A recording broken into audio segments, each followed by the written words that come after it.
சொல்லுங்க பார்க்கலாம். அல்லேலூயா.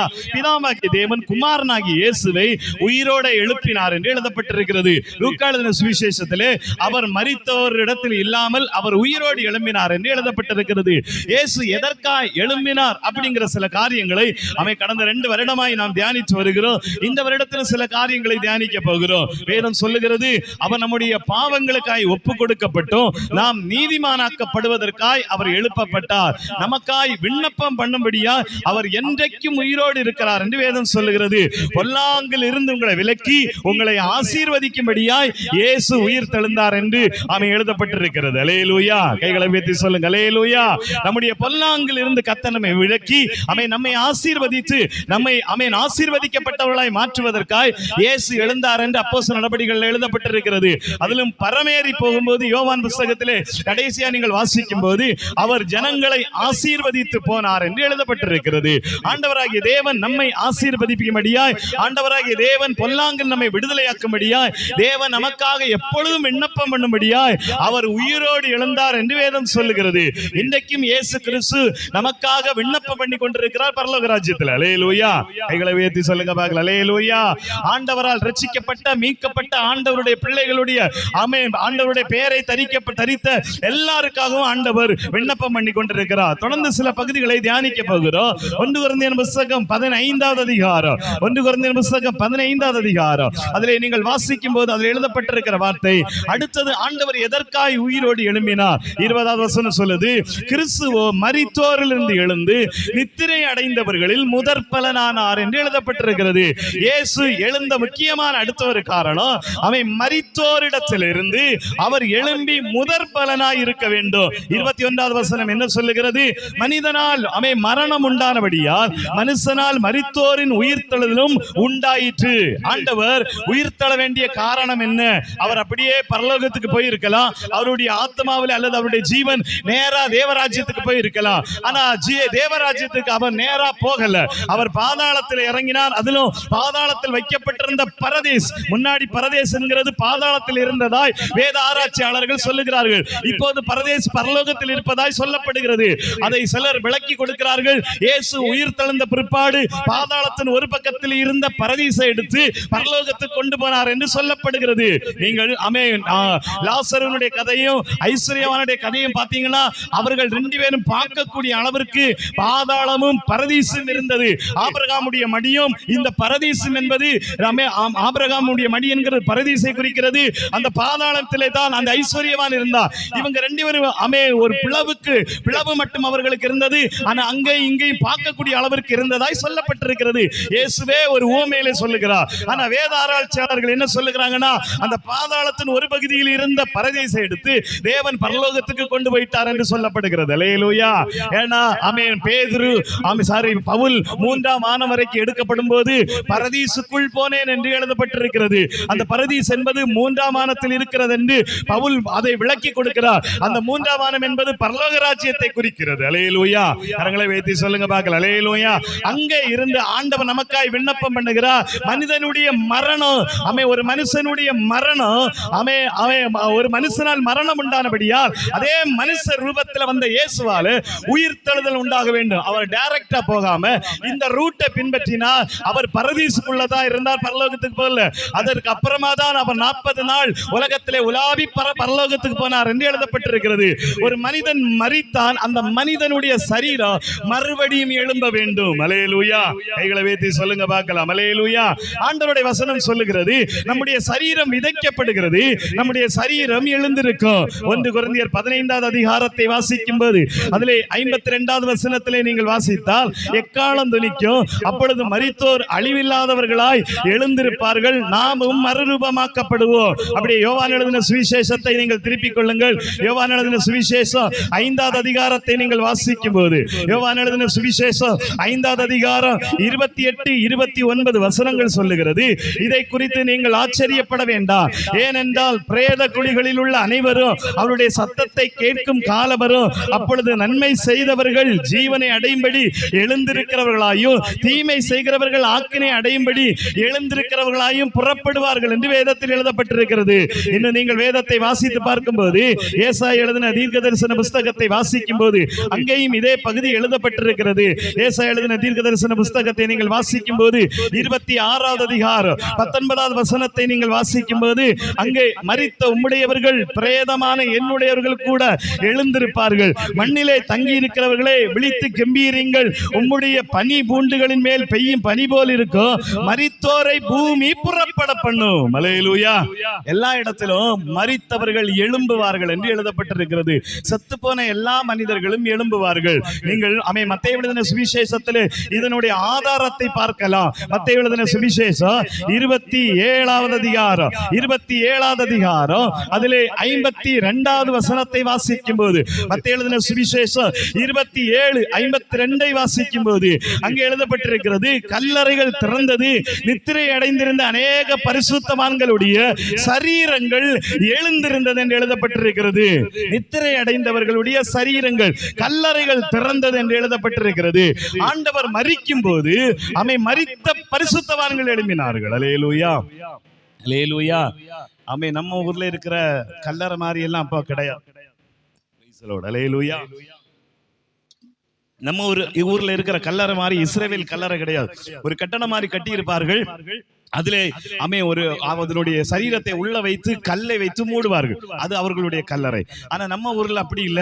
குண்டை தோண்டி புதைச்சி பெட்டியை வச்சு சுத்தி ஆணி அடிச்சு ஒருவேளை உயிர் வந்தாலும் வந்துடும். அல்லேலூயா.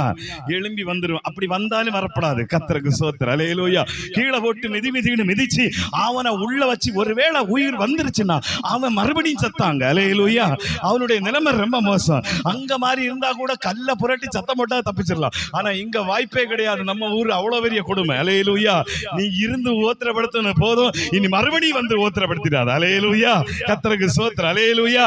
அந்த கல்லறைகள் வித்தியாசமா இருக்கு. அப்ப அந்த கல்லை மாட்டி வைத்திருப்பார்கள். அதை உருட்டி விட்டா போயிடும். அதுல இருந்து வெளிய உயிர் வந்தா வந்துடலாம். கர்த்தருக்கு ஸ்தோத்திரம். இவர்கள் பல வருஷமாய் மரித்தவர்கள், இவர்களுடைய சரீரங்கள் எல்லாம் அழுகி போனது.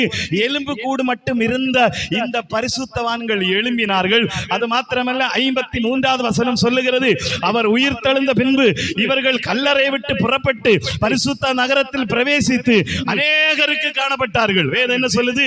இவங்க எழும்பி ஊருக்குள்ள வந்துட்டாங்களா? அல்லேலூயா. ஸ்தோத்திரம். அல்லேலூயா. கொஞ்சம் இமேஜ் பண்ணி பாருங்க எப்படி இருந்திருக்கும். இப்ப செத்து போன உங்க தாத்தா பரிசுத்தவானா இருந்தவர் உங்க வீட்டுக்கு வந்தா ஏத்துவீங்களா உங்களை? ஆமீன். Praise the Lord. அல்லேலூயா. ஒரு 100 வருஷம் கழிஞ்சு நான் செத்து போயிட்டேன்னு வைங்க. செத்து போனதுக்கு அப்புறம் இப்ப இருக்க சின்ன தலைமுறைகள் இருக்கும். அப்புறமா நான் எழும்பி நான் ஊழியம் செஞ்ச இடம் வந்தா என்ன விடுவாங்களா? Praise the Lord. அல்லேலூயா. இங்க பைபிள் சொல்லுது, பரிசுத்தவான்கள் எழும்பி ஊருக்குள்ள கிளம்பி போயிட்டாங்க. எப்ப கிளம்புறாங்கன்னா அவர் உயிர் தெழுந்த பிற்பாடு என்று எழுதப்பட்டிருக்கிறது. அப்படின்னா மனிதனுடைய உயிர் எழுதல் என்பது உண்மை. இவர்கள் எங்க போனாங்கன்னு இதுவரைக்கும் தெரியாது. கர்த்தருக்கு ஸ்தோத்திரம். அல்லேலூயா. இவர்கள் மறுபடியும் கல்லறைக்கு போனார்களா? பரலோகத்துக்கு போக சான்ஸே கிடையாது. பரலோகத்துக்கு இதுவரைக்கும் யாரும் போனதில்லை. அல்லேலூயா. அது நியாய தீர்ப்புக்கு அப்புறமா தான் பரலோக ராஜ்யம் மனிதனுக்காய் உருவாக்கப்பட்டிருக்கு. அதுக்கு அப்புறமா தான் போவார்கள். ஆனா இவர்கள் எங்க போனாங்கன்னு தெரியல. ஒருவேளை திருப்பியும் கல்லறைக்கு போனாங்களா, இல்ல எருசலேமிலே எங்கேயாவது தெரியாம ஒளிச்சிருக்கிறாங்களான்னு தெரியாது.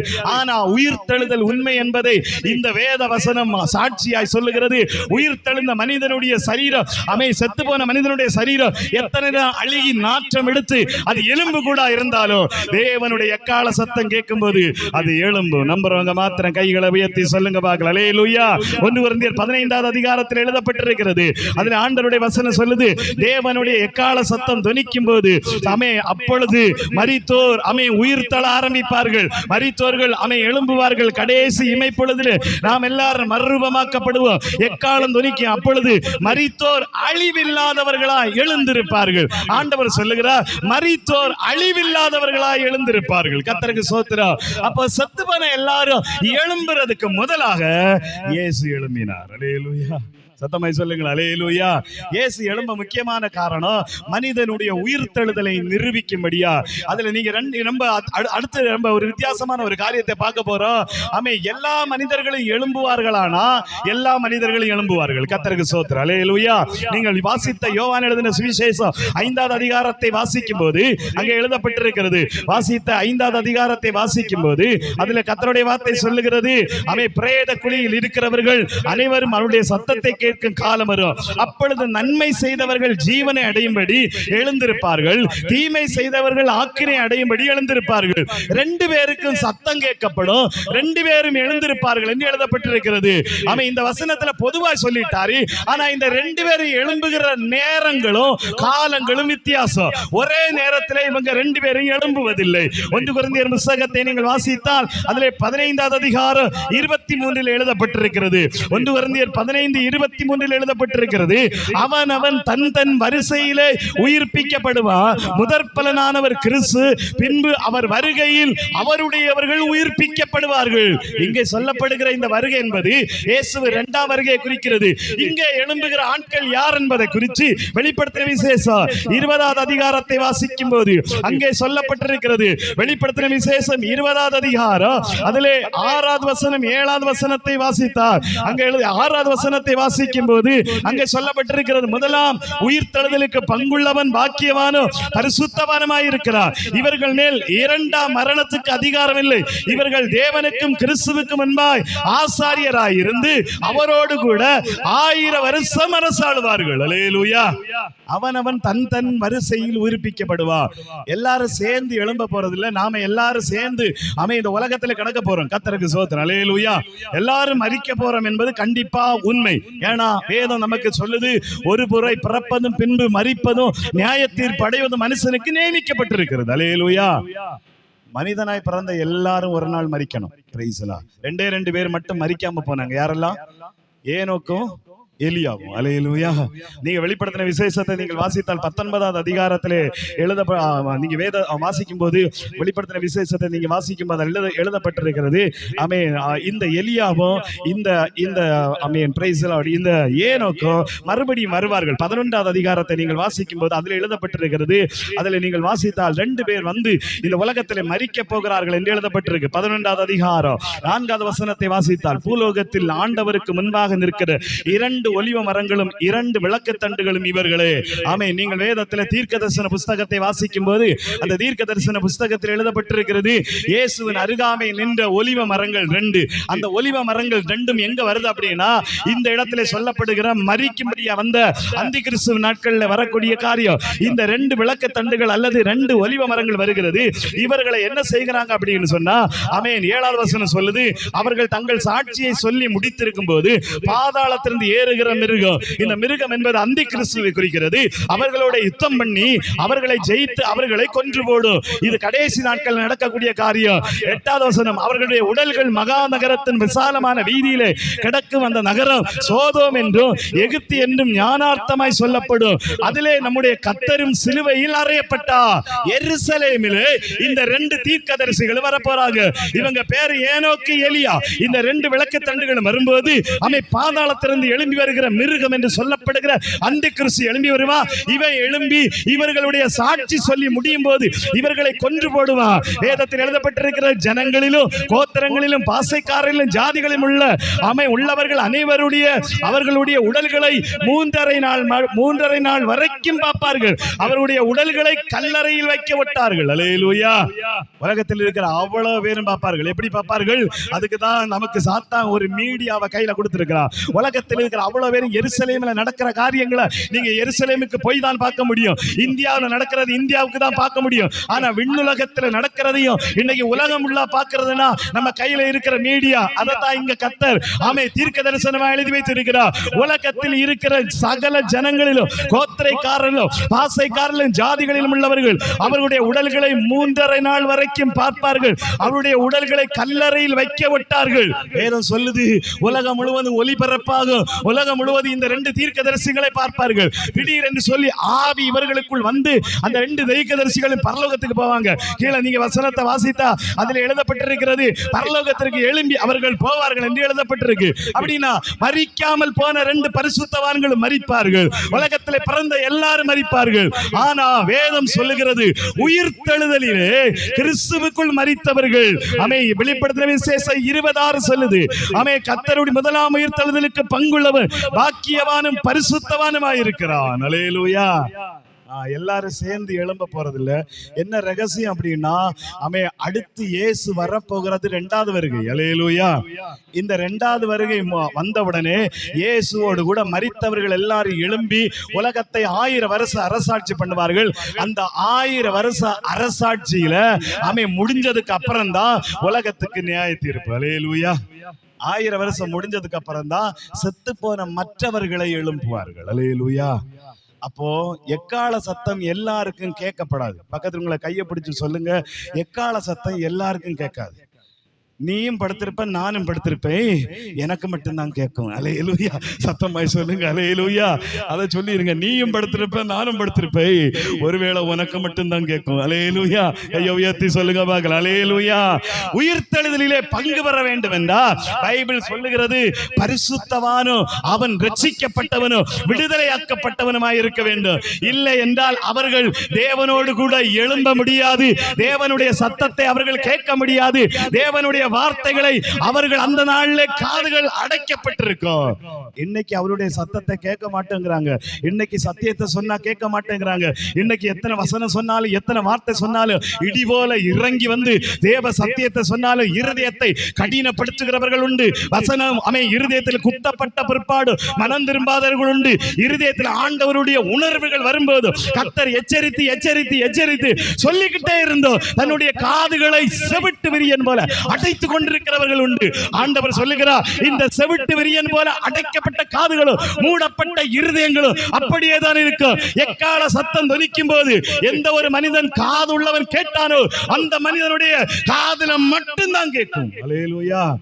எல்லாருக்கும் கேட்காது. இன்னைக்கு நாங்க கேட்க மாட்டோம்னா அன்னைக்கு கேட்காது. இன்னைக்கு சத்தியத்தை கேட்போம்னா அன்னைக்கு உங்க காதுல விழும். Amen. Praise the Lord. Hallelujah. அவ்வளவு பேரும் படுத்திருக்கும் போது தேவ பிள்ளைகள் மட்டும் எழும்பி ஆண்டவரோடு கூட சிங்காசனத்தில் உட்கார்வார்கள். வெளிப்படுத்தின விசேஷம் 20வது அதிகாரம் 4வது வசனத்தை வாசிக்கும் போது அங்கே எழுதப்பட்டிருக்கிறது, அங்கே நான் சிங்காசனங்களை கண்டு அவைகளின் மேல் உட்கார்ந்திருந்தார்கள். நியாய தீர்ப்பு கொடுக்கும்படி அவர்களுக்கு அதிகாரம் அளிக்கப்பட்டது. இயேசுவை பற்றிய சாட்சி நிமித்தமும் தேவனுடைய வசனத்தின் நிமித்தமும் சிரசேதம் பண்ணப்பட்டவர்களுடைய ஆத்மாக்களையும் மிருகத்தையாவது அதன் சொரூபத்தையாவது வணங்காமலும் தங்கள் நெற்றிகளிலும் தங்கள் கையிலும் அதன் முத்திரையை தரித்துக் கொள்ளாமலும் இருந்தவர்களையும் கண்டே அவர்கள் உயிர் தெழுந்து கிறிஸ்துவுடனே கூட 1000 வருஷம் அரசாண்டார்கள். ஆண்டவர் சொல்றாரு, சிங்காசனங்களை கண்டு. நம்புறவங்க மாத்திரம். ஆமே. பரலோகத்துல ஆண்டவராக இயேசு ஆட்சி பண்ணும்போது இயேசு மட்டும் இருக்க போறதில்ல, இயேசு பக்கத்துல நிறைய பேர் இருக்க போறாங்க. அல்லேலூயா. நம்புறீங்களா? கர்த்தருக்கு ஸ்தோத்திரம். அல்லேலூயா. பக்கத்துல உங்களை பார்த்து ஒரு முறை கேளுங்களா, ஒரு மிசை. ஆமே. நீங்க இருப்பீங்களாங்க? நீங்க இருப்பீங்களா? Amen. Praise the Lord. Hallelujah. அந்த சிங்காசனத்துல உட்கார்ந்து ஆட்சி பண்ணும்படி தேவன் சிங்காசனங்களை வைத்திருக்கிறார். அப்ப அங்க இருக்கணும்னா கர்த்தர் சொல்றாரு, முதலாம் உயிர்த்தெழுதலுக்கு பங்குள்ளவர்களா இருக்கணும். அல்லேலூயா. கர்த்தருக்கு ஸ்தோத்திரம். கைகளை உயர்த்தி சொல்லுங்க. அல்லேலூயா. ஆமென். அப்படியே திருப்பிக் கொள்ளுங்க.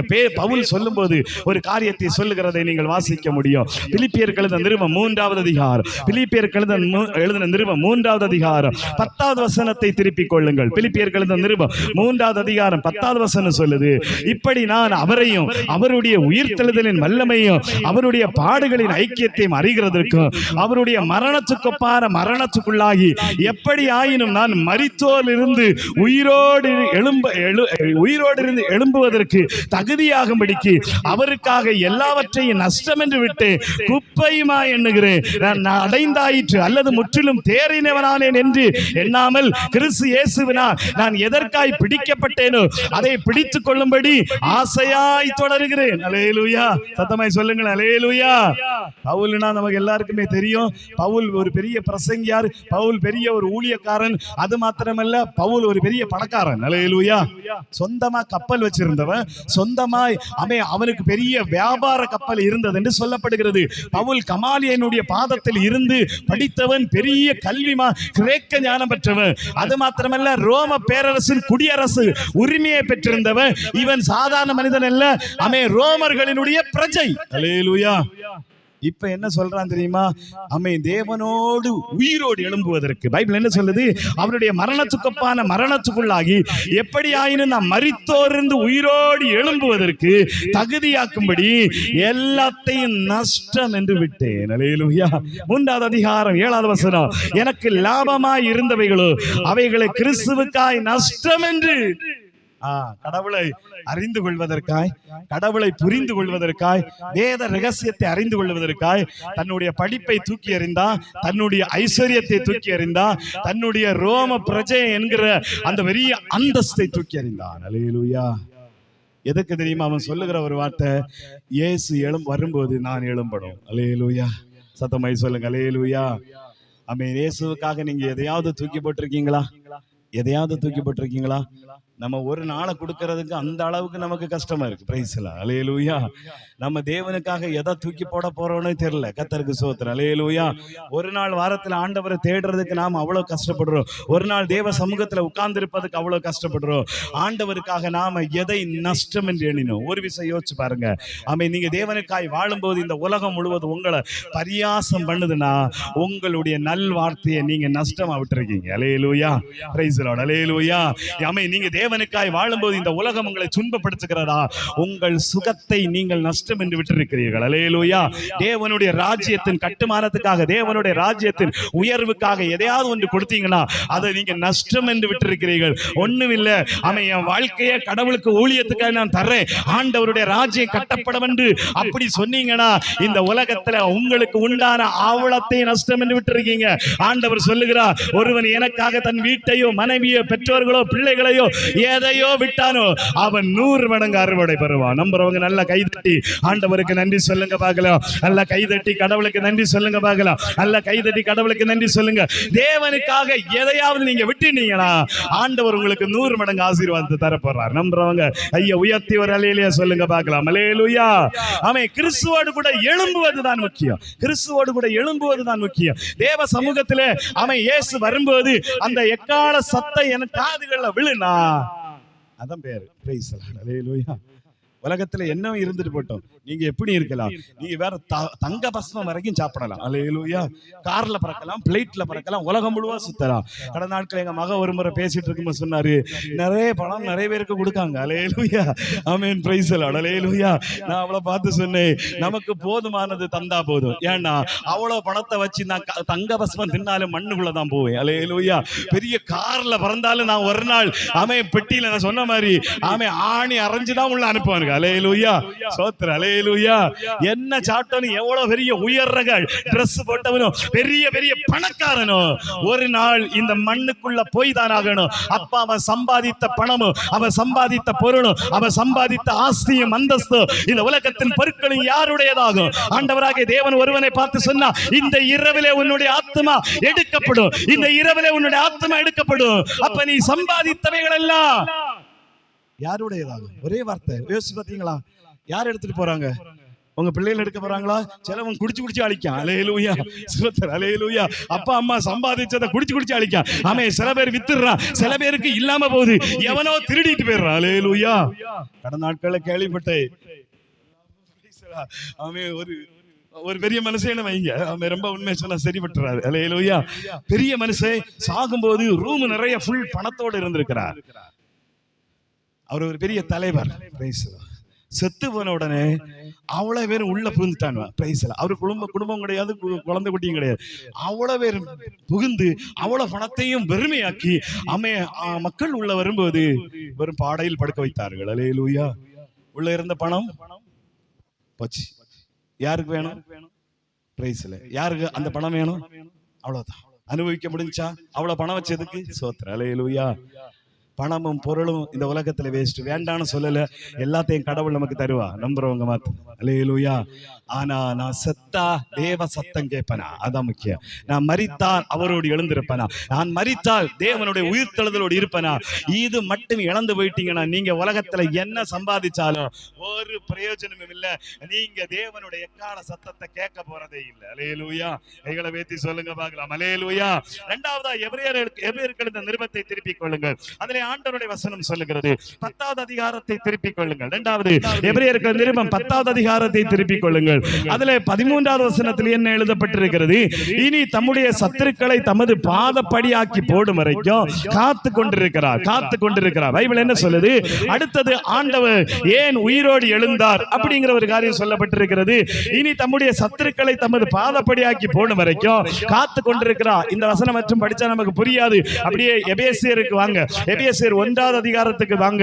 அங்கே எழுதப்பட்டிருக்கிறது 19வது வசனத்திலிருந்து ஆண்டவர் ஒரு காரியத்தை சொல்லுகிறார். 19வது வசனத்தை திருப்பிக் கொள்ளுங்கள். அதிலே தாம் கிறிஸ்துவை மரித்தோரிலிருந்து எழுப்பி அவரிடத்தில் நடப்பித்த தமது பலத்த சத்துவத்தின் வல்லமையின்படியே விசுவாசிக்கிறவர்களாகிய நம்மிடத்தில் காண்பிக்கும் தம்முடைய வல்லமையின் மகா மேன்மையான மகத்துவம் என்னதென்றும் நீங்கள் அறியும்படிக்கு அவர் உங்களுக்கு பிரகாசமான மனக்கண்களை கொடுக்க வேண்டும் என்று வேண்டிக் கொள்ளுகிறேன்.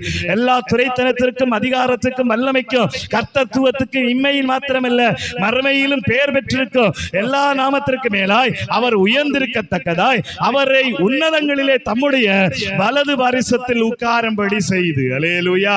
நம்புறவங்க மாத்திரம் அல்லேலூயா. இயேசு உயிர் தெழுந்த பிற்பாடு என்ன செஞ்சாராம் பாருங்க. அதத்தான் எபிரேயர் புத்தகத்தில் எழுதப்பட்டிருக்கிறது.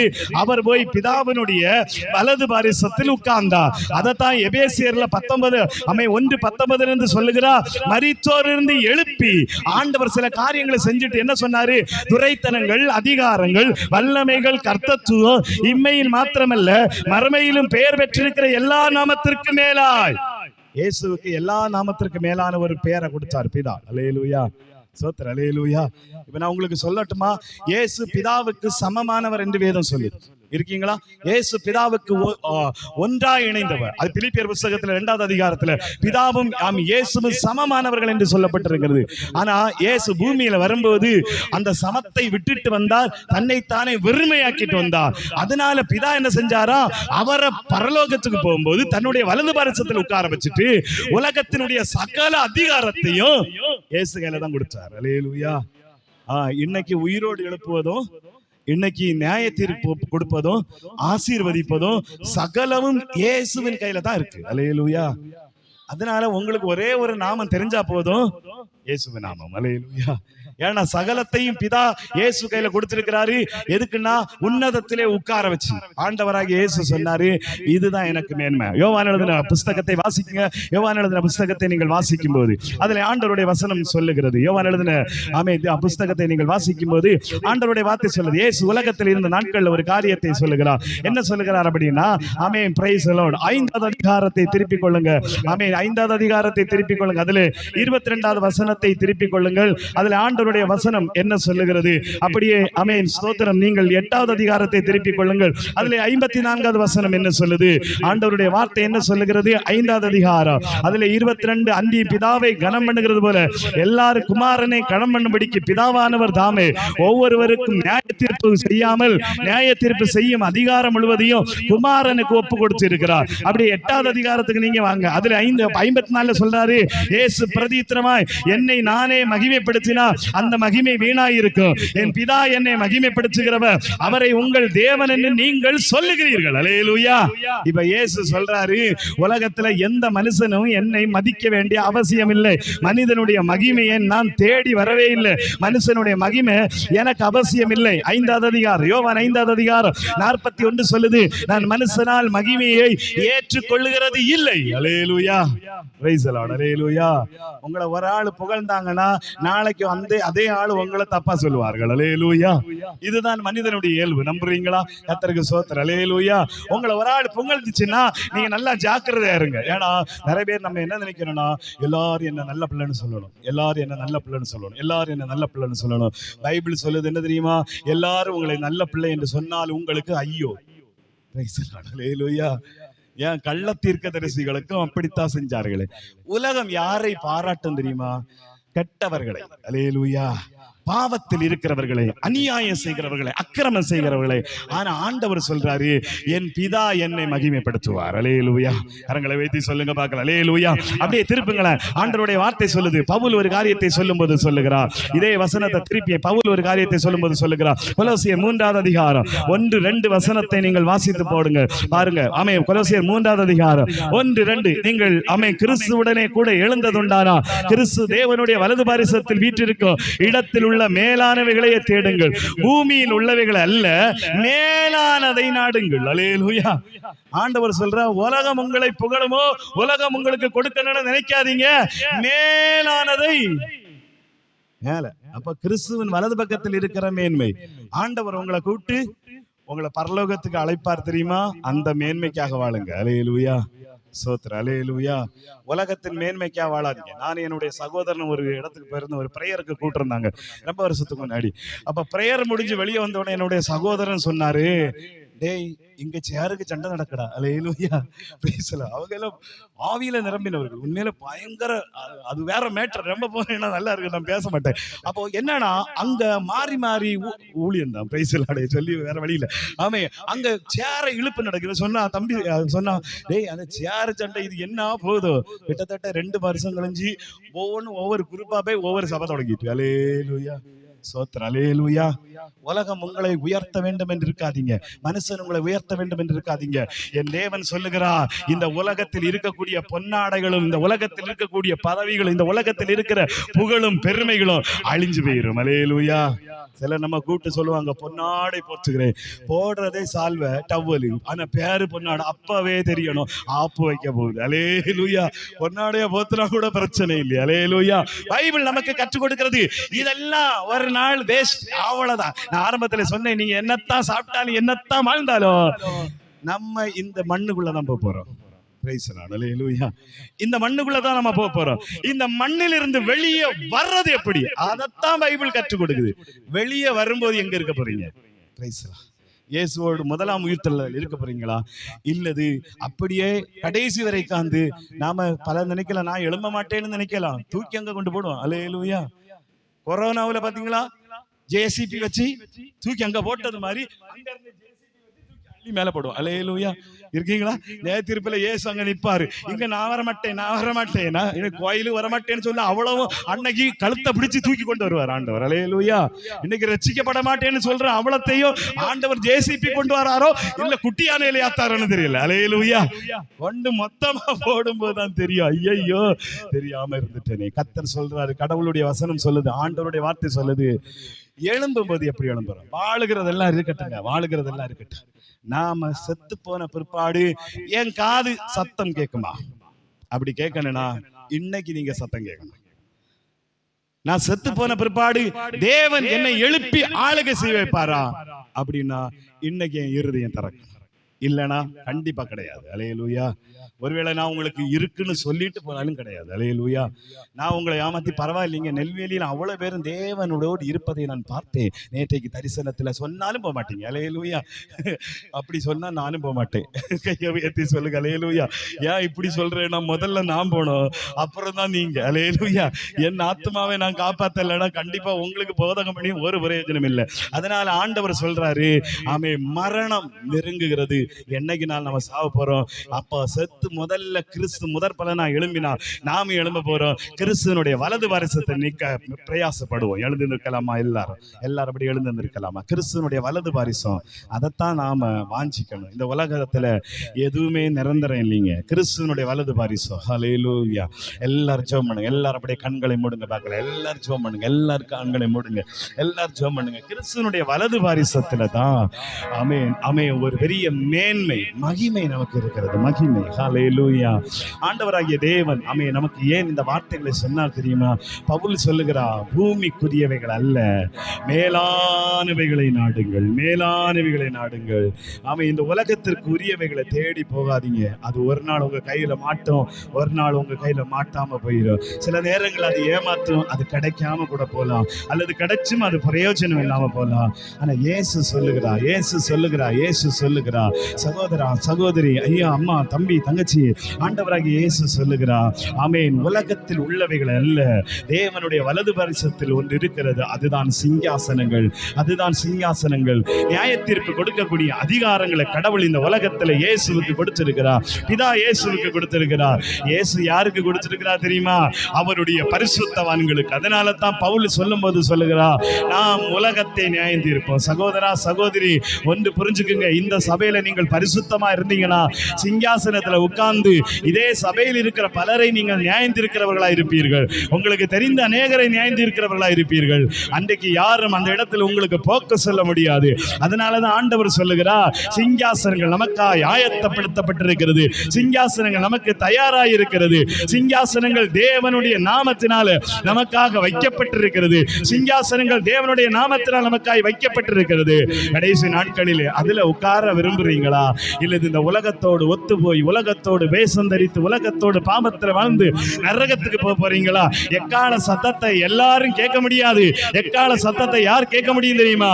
இன்னைக்கு ஆண்டவர் பேசும்போது காதுகள் திறக்கப்பட்டவர்கள், இன்னைக்கு ஆண்டவர் பேசும்போது எனக்காய் தான் பேசினார் என்று நினைக்கிறவர்கள், இன்னைக்கு ஆண்டவர் பேசும்போது ஐயோ என்னுடைய பாவத்தை தானே சொன்னார்கள், என்னுடைய அக்கிரமத்தை தானே சொன்னார்கள், நான் மனம் திரும்ப வேண்டுமே, நான் ரட்சிக்கப்பட வேண்டுமே, என் வாழ்க்கையில இன்னும் மாற வேண்டியது இருக்கிறது, இந்த முதல் ஆமையுத்தலுதலுக்கு நான் பங்குள்ளவனாக மாறுவேனோ மாற மாட்டேனோ, அதற்காக என்னுடைய லாபத்தை எல்லாம் நஷ்டம் என்று விடுகிறேன். ஹல்லேலூயா.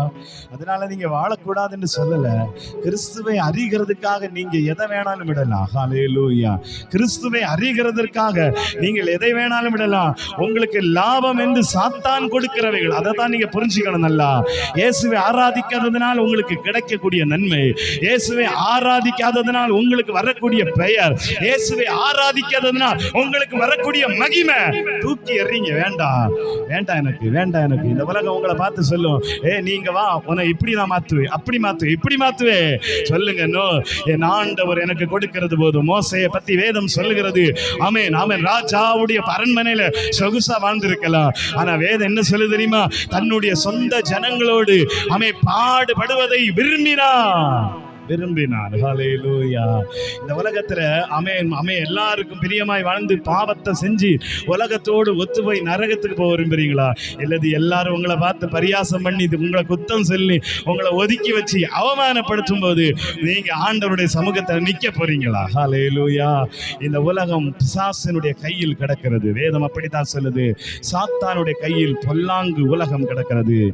ஆனா உங்களை பிரிச்சு எடுத்திருக்கிறா, உங்களை பிரிச்சு எடுத்திருக்கிறா, உங்களை பிரிச்சு எடுத்திருக்கிறா, தேவனுடைய பிள்ளைகளாய் மாற்றி இருக்கிறார். நீங்கள் உலகத்திற்குரியவர்கள் அல்ல, நீங்கள் உலகத்திற்குரியவர்கள் அல்ல.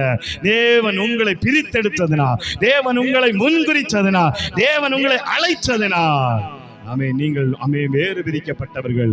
எதற்காய் தெரியுமா அழைச்சாரு? இயேசு வரும்போது எக்கால சத்தம் கேட்கப்படும்படியாய். சகோதரா சகோதரி, ஐயா அம்மா, நீங்க யாராக இருந்தாலும் சரிதான், தேவனுடைய எக்கால சத்தம் கேட்கணும்னா தேவ சத்தத்துக்கு செவி கொடுத்தால் தான் முடியும். தேவனுடைய எக்கால சத்தத்துக்கு கேட்கணும்னா ஆண்டவருடைய வார்த்தைக்கு செவி கொடுத்து உங்க இருதயத்தை திறந்தால் தான் முடியும். தேவனுடைய எக்கால சத்தத்துக்கு கேட்கணும்னா தேவனுடைய சத்தியத்தின்படி வாழ்ந்தால் தான் முடியும். இல்லைன்னா நாம மரித்தவர்களோடு கூட தான் இருப்போம். 1000 வருஷம் முடிஞ்சதுக்கு அப்புறமாய் நாம் எழும்பும் போது ஆக்கினை தீர்ப்பிற்காய் எழும்புவோம். ஹல்லேலூயா ஹல்லேலூயா. இன்னைக்கு ஒரு காரியத்தை தீர்மானிங்க, நான் தேவனுடைய முதலாம் உயிர்த்தெழுதலுக்கு எழும்ப போறேனா? 2ஆம் உயிர்த்தெழுதல எழும்பியும் பிரயோஜனம் இல்லை. முதலாம் உயிர்த்தெழுதல எழும்புகிறவர்களுக்கு வேதம் சொல்லுகிறது, அவர்களுக்கு 2ஆம் மரணத்தின் மேல் அதிகாரம் இல்லை, நரகத்தின் வாசனை அவங்க கிட்ட இல்லை. நீங்க எங்க அடக்கம் பண்ணப்பட்டாலும் அங்க தேவன் வந்து இருப்பார். நீங்க எங்க அடக்கம் பண்ணப்பட்டாலும் அங்க தேவனுடைய சத்தம் உங்களுக்கு கேட்கும். ஏன்னா உங்களுக்கு 2ஆம் மரணத்தில் அதிகாரமே இல்லை, அதிகாரமே இல்லை. பரிசுத்த ஆவியானவர் இன்னைக்கு உங்களோடு பேசி கொண்டிருக்க ஐயா அம்மா சகோதரா சகோதரி, இயேசு உன்னோடு பேசிட்டு இருக்கிறார். இருக்கிற உங்களோடு தான் பேசிட்டு இருக்கிறாரு. உலகத்தில் இருக்கிறத தேடாதீங்க, கிறிஸ்துவின் வலது பக்கத்தில் இருக்கிற அந்த சிங்காசனத்தை தேடுங்க. ஒரு நாள் உங்களை கூட்டு ஆண்டவர் மரியாதையா தேவ சமூகத்துல கூட்டு போவாரு. அதாங்க முக்கியம். இந்த உலகம் உங்களை பாராட்டுறது, இந்த உலகம் உங்களை உயர்த்துறது எல்லாம் வீண். ஒரு நாள் அது இல்லாம போயிடும். ஆனா இயேசு உங்களை சொல்றாரு பாருங்க, இயேசு உங்களை பார்த்து சொல்லுவாரு, உண்மையும் உத்தமமான ஊழியக்காரர், ஊழியக்காரனே, உண்மை உத்தமமான ஊழியக்காரனே, கொஞ்சத்தில் உண்மையாயிருந்தாய், அநேகத்தின் மேல் உன்னை அதிகாரியாக்குவே. இன்னைக்கு ஆண்டவராகிய இயேசு உங்களை பார்த்து இந்த வார்த்தையை சொல்ல முடியுமா? என் பிதாவினால் ஆசீர்வதிக்கப்பட்டவர்களே என்று சொல்ல முடியுமா? என்னுடைய ராஜ்யத்துக்கு சொந்தமானவர்களே என்று சொல்ல முடியுமா? அப்படி இல்லைன்னா ஒரு விஷயம் கொஞ்சம் யோசிச்சு பாருங்க. ஏதோ கூட்டம் நடக்கு, வந்தோம் போனோம், ஏதோ உயிர்த்தெழுதல் பண்டிகை, ஒண்ணும் இல்லை. இயேசு உங்களை கவனிச்சுட்டு இருக்கிறா. ஹல்லேலூயா. ஒரு நாள் முடிவுண்டுமா? ஒரு நாள் முடிவுண்டு. நீங்க 70 வருஷம் வாழலாம், 80 வருஷம், நீங்க 1000 வருஷம் கூட உலகத்தில் வாழலாம். ஆனாலும் மரிப்பது என்பது முக்கியம், நிச்சயம். மரிப்பது என்பது நிச்சயம், மரணம் என்பது நிச்சயம். ஹல்லேலூயா. எழுந்துகிறது எப்படி? அதுதான் பைபிள் நமக்கு கற்றுக் கொடுக்கிறது. கிறிஸ்துவோடு கூட வாழ்ந்தீங்கன்னா கிறிஸ்துவோடு கூட எழுந்திருக்கவும் பண்ணுவா. அவருடைய ராஜ்யத்தில் உங்களை சேர்த்துக் கொள்வா. பரலோகம் உங்களுக்கு இறங்கி வரும். எல்லாரும் ஆண்டவருடைய சமூகத்தில் ஜெபிக்க போறீங்க. எல்லாரும் ஜெபிக்க போறீங்க. ஹல்லேலூயா, ஹல்லேலூயா.